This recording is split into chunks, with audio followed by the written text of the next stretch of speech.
7 kids. When they were all growing up, I told them stories every night. I went from room to room to room, telling them all different stories. And I do the same thing with a camera and a crew. It's like you're saying goodbye.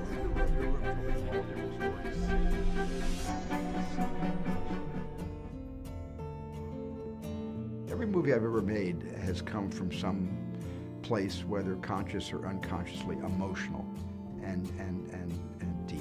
Even the kind of confections, come from pain. Even Hook, which is a confection, and my kids always loved the movie Hook, came from a deep place. Everybody just shut up! Sorry? And leave me alone for one moment! A dad who was, basically a workaholic. It doesn't have time for his family until he discovers he was once Peter Pan.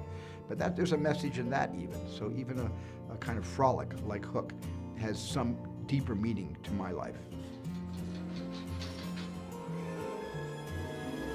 Mr. Hammond, I think we're back in business. I know that my movies, are kind of rubber bands, and sometimes even stretching to the breaking point between genres, between a science fantasy or science fiction genre, or between an adventure horror film, and then all the historical films I make. So I do vacillate back and forth between things that don't need research to authenticate the truth, because the imagination is the imagination. But as I get older, I prefer to tell stories that actually already happened, because they're so compelling. And you can't write that stuff that history writes for us.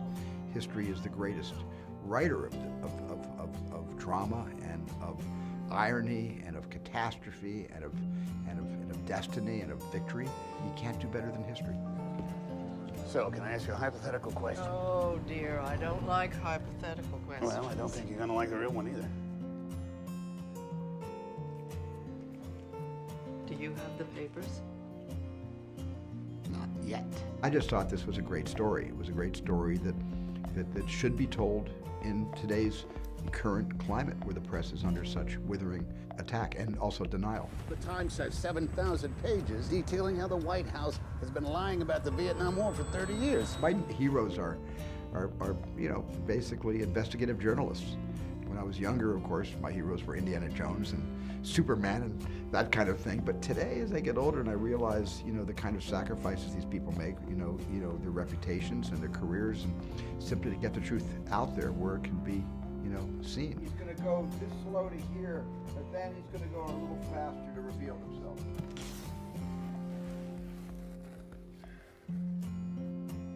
It's not the full report, but it's over 4,000 pages of it. When I was younger, I didn't like shooting, I liked editing, and now when I'm older, I love shooting. And I also love editing, but I love shooting. As I've gotten older, I've just gotten a little more comfortable with the fact that when you make a movie, it's a real social experience. Every single film I've made has been a marker of who I was at that time of the making of that picture. So it's kind of like looking back over your life and say, was high school more exciting than college? Films are markers, they're stepping stones, all about who I was at different spaces of my own growth as an artist and as a husband and dad.